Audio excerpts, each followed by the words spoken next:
Yes guys, tignan natin tong camera. Ano kung gumagana pa. Maganda gamitin to sa focus eh. Maganda yung focus nito eh.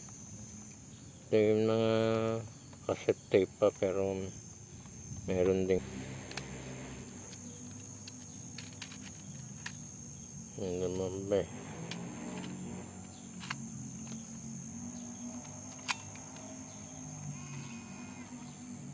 Automatic pa.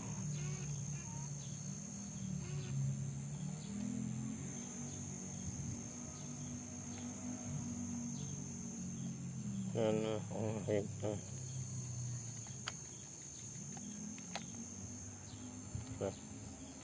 Teka.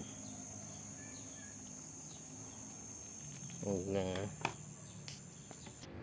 Wala guys. So guys, mahina na yung ano. Mahina na yung pinaka monitor nya. Yung battery nag-ano na naglobat na. Sa charge ko lang mahina na.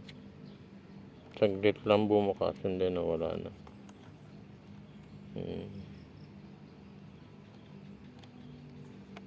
Dito yung dish nya. Yan. Pinaka dish yung ano nya. Microchip. And then, ba tawag doon? Pinaka memory nya.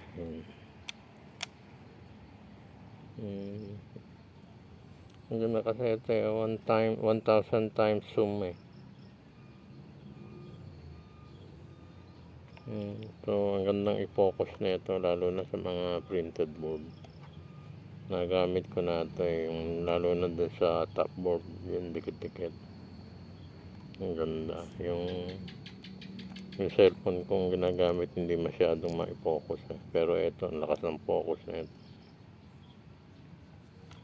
Tingnan natin kung mabubuhay pa yung battery. Charge ko ng matagal. Ayun, namatay na. Wala na siya. Maya patay na kagad.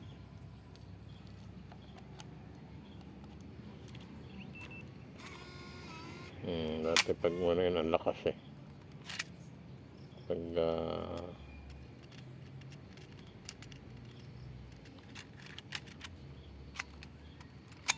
tumutunog yan.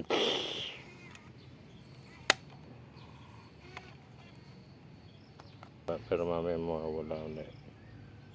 Yan natin. So guys, okay pa rito sa sa loob dito. Yan. Pag sinilip mo, problema dito, problema sa screen. Ayaw na magano.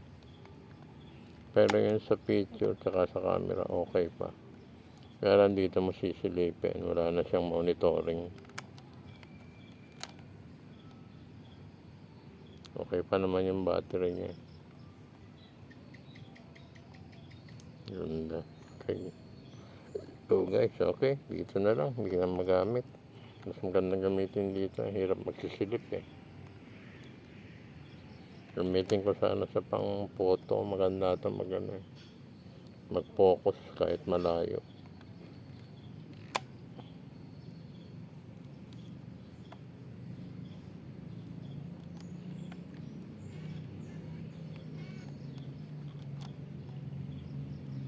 Okay.